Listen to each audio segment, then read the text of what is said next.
In the United States alone, there is more than 115,000 gas stations. But that figure has actually dropped sharply over the past 20 years. Now you can imagine how many there are in the world, more than 1 million, way more than 1 million. You can imagine how many of those would go bankrupt if the demand for gasoline was to fall through the floor pretty quickly. Remember when everyone used to buy CD players? And everyone used to buy Blu-ray players? Do you remember when everyone used to borrow DVDs or even VHS cassettes from Blockbuster? Do you remember how quickly that industry died? What do you think is going to happen to all these gasoline stations when all they sell is gasoline and a few snacks? When everyone wants an EV, or when everyone's bought an EV, they'll be screwed. Now, some countries are trying to save them from themselves, but it could be too late. Well, right now, there is only around 1 million electric cars in the US. That figure will surge massively over the next decade. Gas stations in many places around the world will disappear. It's going to happen faster than you think. Most electric car sales are in large cities, particularly along both coasts. In America, a map of Tesla superchargers show many of those in the east on the coast and many in the west on the coast. The company has thousands, but they are located more so in bigger numbers where there are bigger population densities. However, there are many smaller stations and many people charge their Tesla at home. The installation of home chargers can take less than a day. And you can even just charge it with a general power point. General Motors claims it will build its own network of charging stations. More than 40,000. Ford says it's going to do the same. More than 40,000. Tesla, well, of course, they have the biggest supercharging network in the world. Now, GM and Ford both claim they'll have more chargers than Tesla. Whether or not that's true, I don't know. But it's safe to forecast the other large manufacturers will also build networks too, and offer home charging options. The number of chargers across all manufacturers will reach into the hundreds of thousands by the end of the decade. In fact, more than likely the millions, considering how many China has right now. Manufacturers will need to build out the electric charging infrastructure. They're doing so at a rapid pace that most people don't realize because we're not seeing it all put together. We're seeing it all fragmented, but we don't actually see the full picture. It's happening very quickly. GM says it will have 23 electric car models around the world by 2024.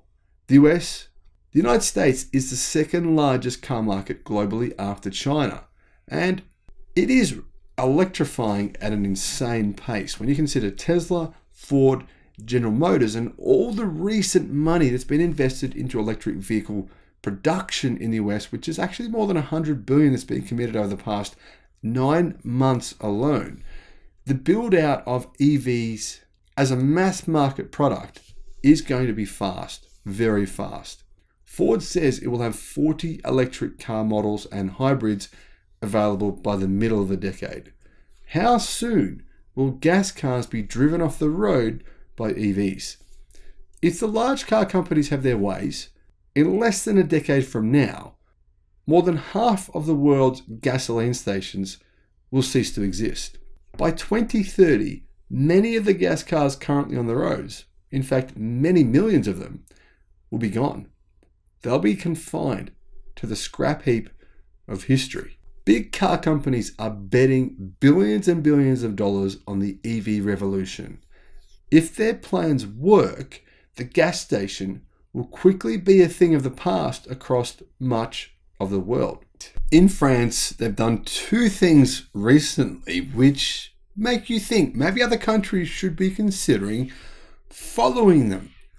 The first of those, they've made it mandatory on all new carports, garages, large parking lots with a covered area, it must be covered in solar panels.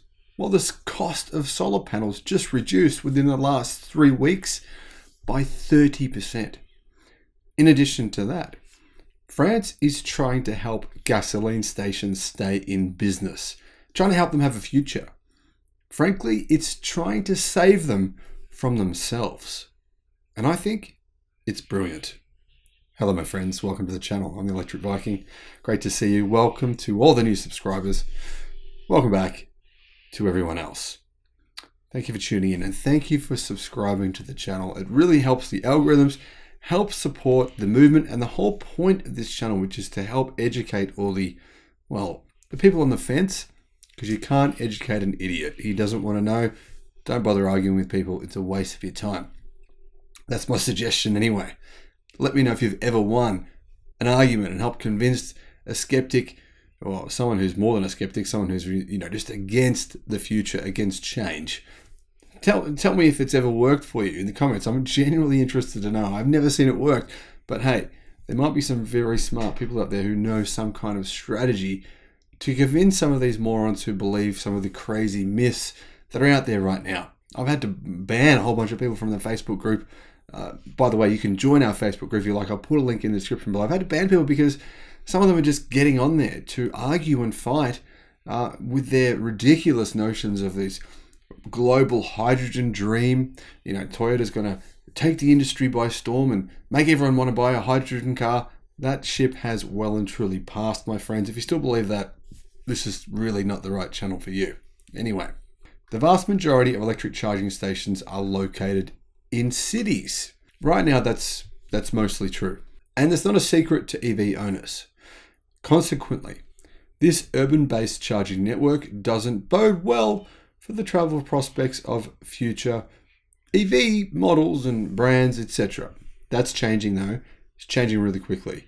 Governments around the world, private industry, they are installing electric chargers at an incredible pace. And as a result, EV adoption is soaring globally.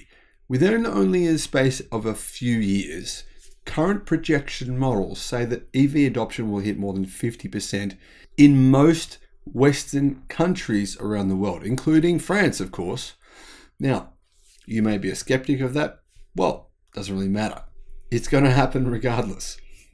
The thing is, what that means is that gasoline station owners will eventually, probably within a fairly short space of time, a large number of them, especially the smaller ones, will go out of business. If you're a smaller one, you've got to be competing in a smaller market. That market will be constantly shrinking as a result of disruption. France is introducing a new incentive program for that reason, helping suburban and rural fuel stations electrify, helping them stay in business and helping EV owners to have other options.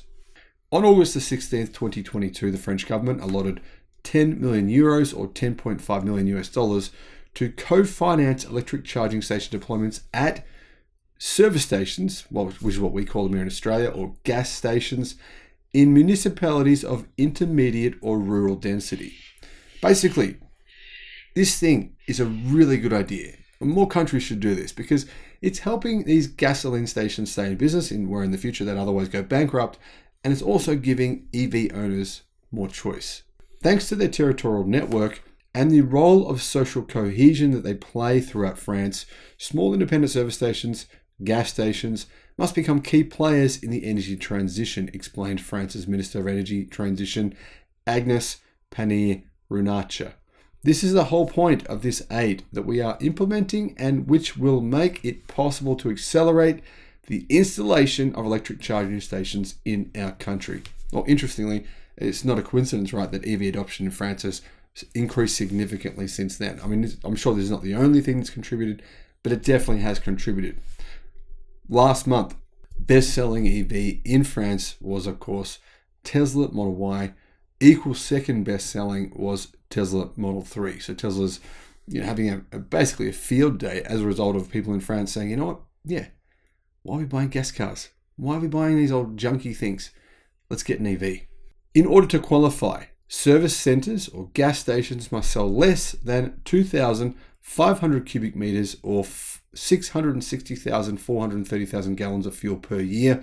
Under those stipulations, more than 4,000 businesses are eligible to receive assistance. In other words, to receive electric charging stations installed at their gas stations, maybe one day saving them from going bankrupt. Depending on the power terminals installed, 50 kilowatt or 150 kilowatt, the government will finance between 60 to 70% of the project.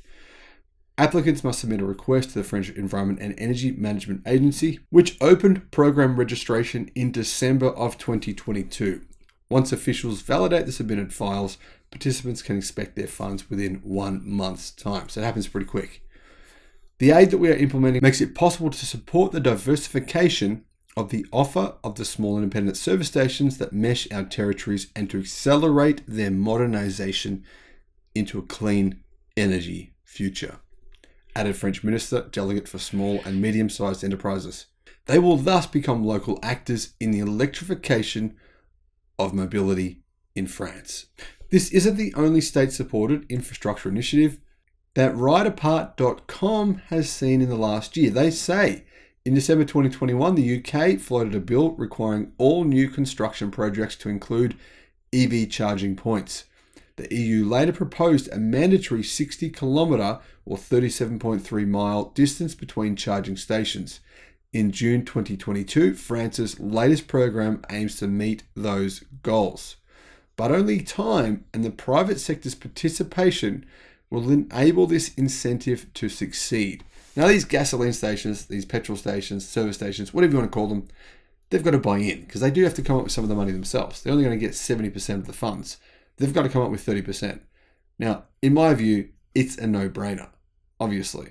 I mean, if you're dumb enough not to take up this option, I don't think you deserve to be in business in 10 years' time when, frankly, gasoline demand will fall through the floor. Of course, I mean, realistically, in 10 years' time, electric vehicles will be so incredibly compelling and cost competitive. No, they won't be cost competitive. They will be cheaper. They will unquestionably be cheaper than gasoline-powered cars. Why? Sodium batteries, sodium-ion batteries, lithium-ion phosphate batteries. Prices for both of those battery technologies will continue to go down. Yes, we'll have some ups. Mostly we'll have downs. Technology will improve. Energy efficiency in those technologies will improve.